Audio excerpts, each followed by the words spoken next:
안녕하세요. 여행하는 승무원 언니 허니비입니다. 오늘은 저의 마지막 비행을 영상으로 담아봤는데요. 저의 행선지는 인천입니다.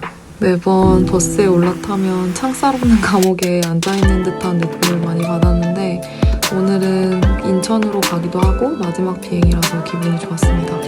크루센터에 가서 이제 체크인을 하면 러기지 택이 나오는데 그 러기지 택을 붙여서 가방에 붙이고 컨베이어 벨트에 올리면 됩니다. 브리핑 방 번호를 확인을 하고 브리핑으로 갑니다. 브리핑 룸에서는 오늘 비행과 관련된 모든 정보가 공유가 되고 또 이제 함께 할 크루들을 처음으로 마주하는 순간이기도 해서 이때마다 약간의 긴장감이 있었습니다. 비행을 해보신 분들은 제 말에 굉장히 많이 공감이 되실 텐데요. 같이 비행하는 크루들이 누구냐에 따라서 그날의 비행의 분위기가 달라지기 때문에 제일 중요한 것 같아요. 브리핑이 끝나고 회사 버스에 올라타면 공항을 거치지 않고 바로 비행기로 이동을 합니다. 공항을 거치지 않고 바로 비행기로 들어가게 되다 보니까 뭔가 출근한다라는 느낌보다는 비행기에 또 들어가네 라는 느낌이 되게 강해요. 우울합니다. 그래도 오늘 마지막 비행이라서 기분이 너무 좋고 익숙한 냄새가 나기 시작하네요. 비행기에 타자마자 안전점검을 하게 되고 안전점검이 끝나는 대로 승객분들 탑승이 시작이 되는데 제가 이날 또 두 번째 갤리에서 일을 하게 돼서 보딩을 하게 됐고 또 우연하게 또 아는 동생이 제 비행기에 타서 영상도 남겨줬어요. 고마워. 이 동생이에요. 이 친구 때문에 비행이 즐거웠습니다. 정말 아직도 이해가 안 되는 부분 중에 하나인데 서비스가 끝나서 갤리로 오면 저런 식으로 갤리에다가 두고 도망가시는 분들이 계시더라고요. 일단 갤리가 비좁기 때문에 저런 식으로 올려놓고 가면 일에 지장이 생기고 딜레이가 되고 그러다 보면 또 서비스가 늦어지고 그냥 모든 게 악순환이에요. 근데 이제 그런 거는 모르시니까 저렇게 두고 가시는 것 같더라고요. 제가 비행을 하기 전에는 Best Airline in the World 이런 차트에 들어가는 항공사들이 되게 멋있어 보였는데 실제로 이렇게 근무를 하다 보니까 승무원들이 뼈 빠지게 일을 하는 거더라고요. 그래서 승객으로 탔을 때 좋은 항공사들의 순위였던 거지 승무원으로서의 좋은 순위는 아니었다는 점. 네, 정말 중동에 있는 모든 항공사들이 뼈가 으스러지도록 근무를 하고 있습니다. 각 갤리마다 크루들이 있는데 그 갤리에 있는 친구들이랑 제일 많이 이야기를 하게 돼요. 근데 이날은 브라질에서 온 크루랑 비행을 하게 되었습니다. 이 친구는 에미레이트에 있다가 저희 회사로 왔다고 합니다. 다국적 회사라 다양한 나라 친구들과 일할 수 있다는 기대가 처음엔 있었는데 입사를 하고 보니까 특정 지역 출신의 친구들이 대부분이더라고요. 예를 들면 아시아는 동남아시아, 유럽은 동유럽, 아프리카는 다 그렇고 아메리카는 남아메리카 이런 식으로 일부 국가 출신들이 많았습니다. 소득을 기준으로 봤을 때 외화를 벌어가면 상대적으로 좋은 국가 출신 동료들이 많았고 아시아에서는 특히 대한민국 분들이 많았어요. 드디어 9시간 만에 대한민국 땅을 밟았습니다. 날씨도 너무 좋고 더 있고 싶지만 내일 또 다시 아부다비로 돌아가야 돼요. 그게 제 마지막 비행이 되겠네요. 지정된 자리는 없는데요. 기장분들이 이제 앞자리 두 줄에 앉으시고 그 뒤에는 이제 원하는 자리에 가서 앉게 됩니다. 승무원의 업무는 호텔을 나서는 순간부터 저는 시작이 된다고 봐요. 왜냐면 메이크업을 하고 유니폼을 입고 있는 것 자체가 일단 일의 시작이기 때문에 근데 그 시간은 돈을 안 받습니다. 전에 같이 비행했던 친구여가지고 추억을 좀 남겨봤어요. 28시간 만에 다시 또 공항으로 돌아왔습니다.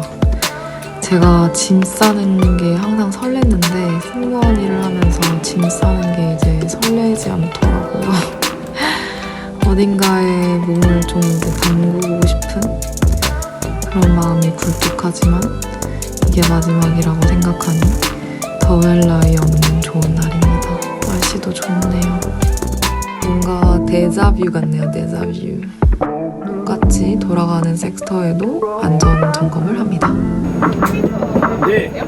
디디길리 보세요. 디디길리는 96개씩 탑재되어 있고요. 네. 이 회사의 98% 이상은 외국인 노동자로 이루어져 있다. 하지만 노조가 없다는 게 가장 큰 비극이자 현실이다. 노조가 없으니 환경이 개선되거나 인권이 보장될 수 없다. 결국 같은 문제들이 계속 반복된다. 회사는 세상이 넓고 이 자리를 원해서 오는 사람이 많다는 걸 아주 잘 안다.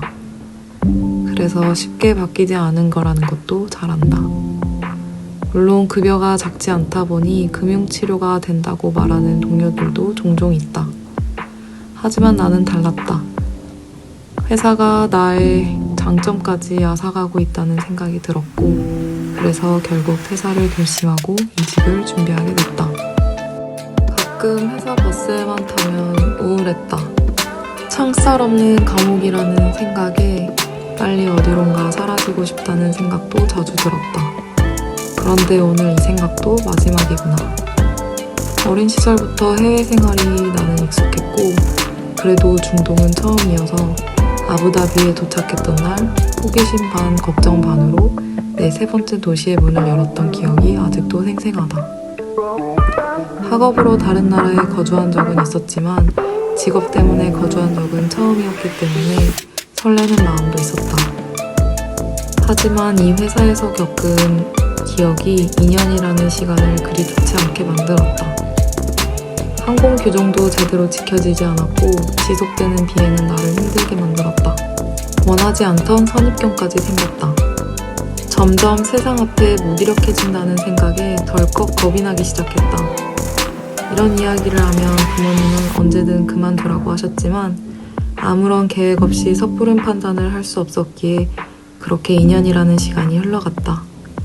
물론 그 2년 동안에도 내가 이 회사에 왜 들어왔는지를 기억하며 꾸준히 버텼던 건 바로 30일의 휴가다. 한국에서는 절대로 바랄 수 없는 30일의 휴가가 가장 큰 장점이었다. 부모님과 떠난 몰디브, 일본, 동생과 함께한 덴마크, 터키, 이집트, 엄마 생신 선물로 동생과 함께 떠난 로마, 남자친구와 간 태국의 브라질까지 쉴 새 없이 돌아다녔다.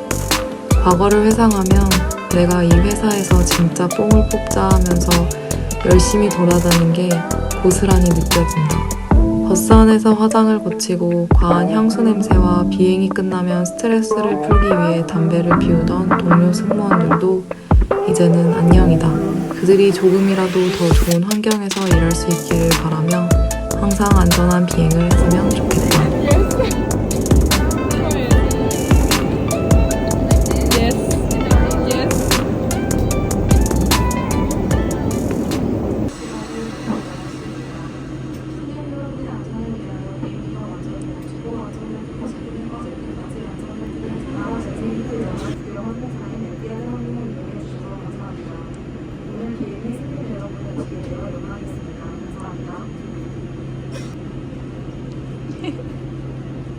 중동 항공사는 10시간 이상인가? 부터 레스트가 있기 때문에 한국 비행 같은 경우에는 9시간이라 시간이 애매해서 레스트가 하나도 없습니다. 그래서 제가 진짜 좀비처럼 밀려서 이날 공항에 갔는데 죽을 것 같았어요. 그 다행히도 비즈니스석에 자리가 있어서 비즈니스를 예약을 했고 모든 짐을 들고 부랴부랴 공항으로 달려갔습니다. 제 이번 비행 비디오가 좀 우울한데 그때 저의 감정을 좀 살려보고자 그렇게 만들었는데 개인적인 의견이라는 점을 좀 이해해 주셨으면 좋겠고 모든 분들 어디에서 비행을 하시던 안전하게 비행하시기 바랍니다. 안녕.